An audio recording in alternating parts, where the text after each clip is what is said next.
Welcome to the Behind the Scenes Breakdown series. Now, here's the backstory. We had a 3-day production booked, which was rescheduled the day before our first shooting day due to construction delays.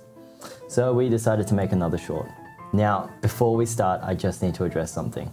Shooting films with 1 day notice and no budget and no crew is not something we would recommend. We just had 2 days free and decided it would be a nice, fun challenge. Now, throughout the project, some compromises were made, so there's a lot you can learn from this one. Let's get into it. For this project, we wanted to focus more on visual storytelling, without any dialogue, keeping the energy mostly fantastical and filmic, especially with the choice of music. Hello? Hello down there? So for this short film, we had already written the concept out. We already had the concept plan because we want to film a bunch of small, varied short films over the next 6 months. So we already had this one figured out. So I like to write short films that usually have some sort of art house, dramatic element to it, something, eerie or foreboding. This project was like a total 180 of what I'm used to and what I've directed.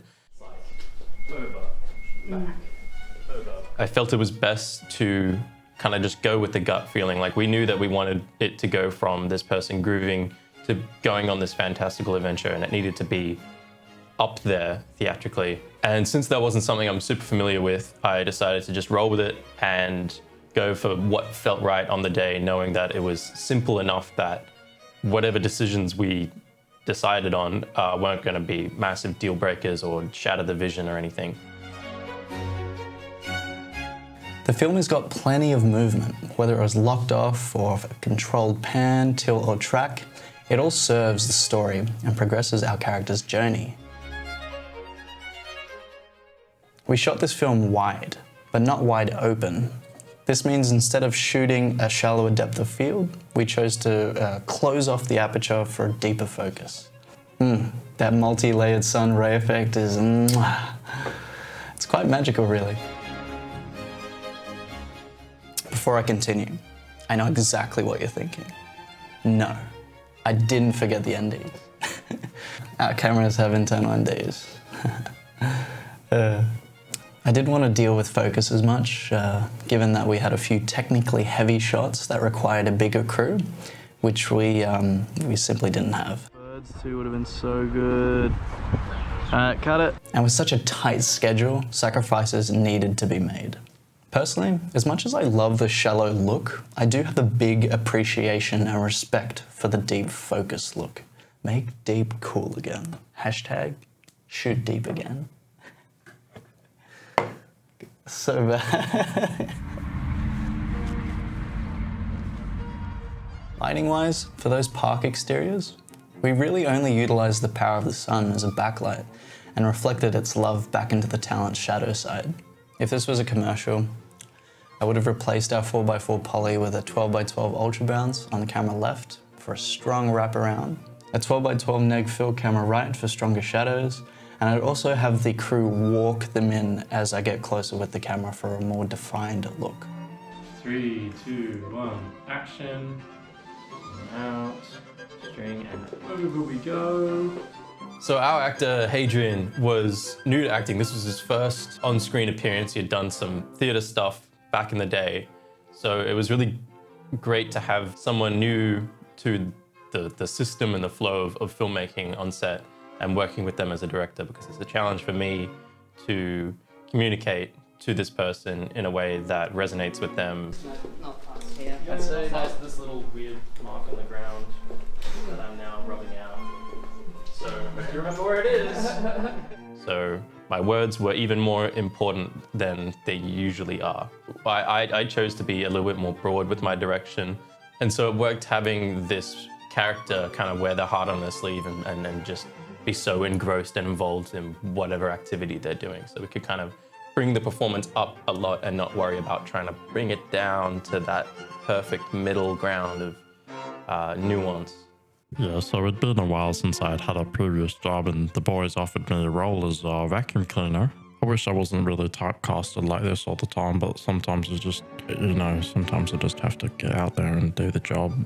I'm so grateful to be on this production just because I've met someone so special as Dyson.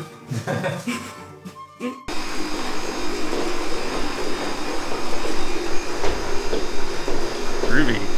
For the interior living room setup, we punched through a 600D with a Fresnel through the balcony blinds to replicate the daylight from the sun.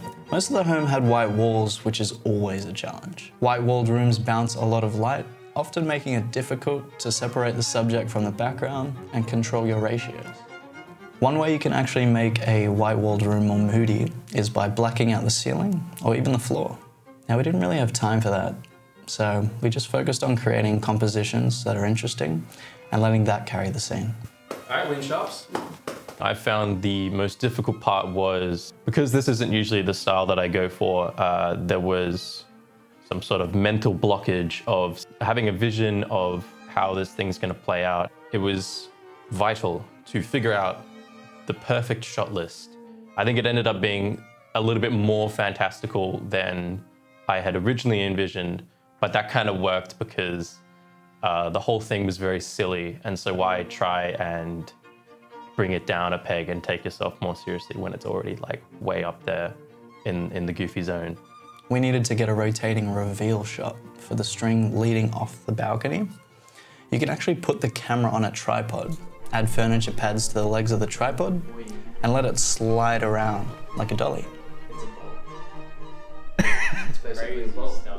So taking the opportunity to do this short at a moment's notice was actually quite valuable, in that we were forced into being in an uncomfortable environment, doing something new, doing something unfamiliar, and just seeing how it goes. And then learning from that experience, because there's no stakes involved, there's no consequences. And then so, say we want to pursue that style another time, we'll be even more prepared and ready to get weird with it, And that's it. That's all of it. That's all you're gonna get out of me. Check out the film, check it out. It's on YouTube, it's on Instagram, it's on everything right now. www.youtube.com/ who are we again? Oakville Films. Do it!